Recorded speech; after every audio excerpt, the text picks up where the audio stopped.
കിഴക്കുതിക്കും മണിക്കച്ചമ്പഴുക്ക ഞാനൊന്ന് എടുത്തു വെച്ചേ എന്റെ വെറ്റിലെത്താൻ പാളത്തിൽ. ദൂരെ കിഴക്കുതിക്കും മണിക്കച്ചമ്പഴുക്ക ഞാനൊന്ന് എടുത്തു വെച്ച് എന്റെ വെറ്റിലെത്താൻ പാളത്തിൽ. നളത്തളിൽ വെറ്റില നുള്ളി നെള്ളം തളിച്ചു വെച്ചേ. അച്ഛൻ കൈവിട്ട് പോയമ്മ. വേർത്ത് കുളിച്ചനെ നോക്ക്.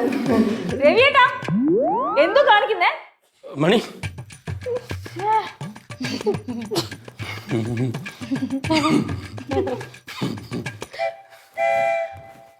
മണി, നീ പറഞ്ഞ ശരിയാണ് മണി.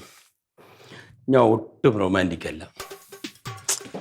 മക്കളെ ഇരി, മണി നീ ഇരി, ഞാനേ കുറച്ച് തമാശ പറയാം. അല്ല, തമാശ പറയാന്ന് പറഞ്ഞ എന്തേ? കടയിൽ നിന്ന് വാങ്ങിച്ചോണ്ട് വരുന്ന സാധനമാണ് തമാശ എന്ന് വെച്ചാ. ഇതാണ് തമാശ കേട്ടാ. ഇതുപോലെ അച്ഛൻ പണ്ട് ഒത്തിരി തമാശ പറയായിരുന്നു. ഞാനേ കോളേജിൽ പഠിക്കുമ്പോഴേ ഞാൻ ക്ലാസ്സിലിരുന്ന് ഇങ്ങനെ തമാശ പറയും. കുട്ടികളെ മൊത്തം കൂട്ടുകാർ എല്ലാവരും 1 മണിക്കൂർ ഇരുന്ന് ചിരിക്കുമായിരുന്നു. 1 മണിക്കൂർ? 1 മണിക്കൂറല്ല, അരമണിക്കൂർ ചിരിക്കുമായിരുന്നു. അരമണിക്കൂറാ ക്ലാസ്സിൽ തമാശ പറയുമ്പോൾ എല്ലാവരും ഇങ്ങനെ ചിരിച്ചോണ്ടിരിക്കും കുറെ നേരം. ഞാൻ സമയമൊന്നും നോക്കിയിട്ടില്ല. എന്നിട്ട് എന്താ കഴിവൊന്നും ഇപ്പൊ എടുക്കാത്ത? അത് ഞാൻ പറയാത്തത് തന്നെ, മനഃപൂർവ്വം പറയാത്തത് തന്നെ. രവിയേട്ടാ, ഒരാൾ എത്ര ശ്രമിച്ചാലും അയാളുടെ ബേസിക് ക്യാരക്ടർ മാറ്റാൻ പറ്റൂല. എന്തിനിങ്ങനെ കിടന്ന് കഷ്ടപ്പെടുന്നേ? Yes, correct. അച്ഛ ഈ കോമഡി എന്നൊക്കെ പറഞ്ഞ് പറയാനുണ്ടല്ലോ, അത് വെറും ചളുവാണ്. സത്യം. ചളുവോ? ചളുവായിരിക്കും. അപ്പൊ റൊമാൻസ്?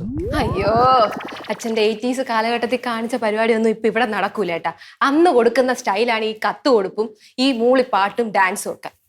ഇന്നത്തെ ന്യൂ ജനറേഷനിൽ ഇതൊന്നും നടക്കൂല.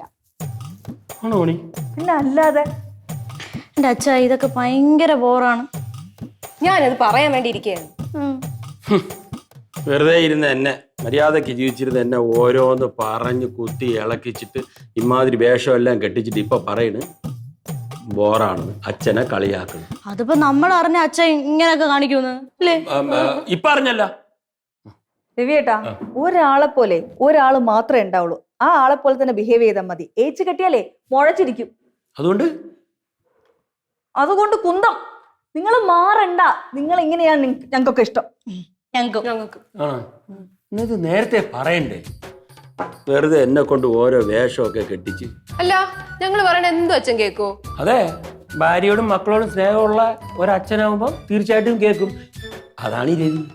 ഓഹോ, എന്നാ ഞങ്ങളെ കിണറ്റ് ചാടാൻ പറഞ്ഞ ചാടു ചാടു ചാടു പറ പറ ചാടു പറ പറ പെടുന്നു പറ ഇത്ര പറ. ഇവിടെ ഉണ്ടല്ലോ, ഇവിടെ ഇന്ന് ഞാൻ നിന്നെ കുറച്ച് ദിവസമായിട്ട് ഞാൻ നോക്കി നിൽക്കാണ്. നീ നിന്നുള്ളൂ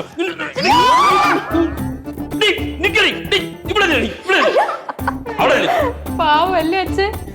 അമ്മ, എന്നെ കെട്ടിക്കാൻ എന്തെങ്കിലും ഉദ്ദേശം ഉണ്ടെങ്കിൽ എനിക്ക് അച്ഛനെ പോലെ ഒരാൾ മതി. നിന്നെ ആരും കെട്ടിക്കണേ? എന്ത് കെട്ടിക്കണില്ലേ? വെറുതെ എന്തിനൊരു പാവം ചെറുക്കന്റെ ജീവിതം പാഴാക്കണ? അമ്മ പിടിച്ചോളൂ.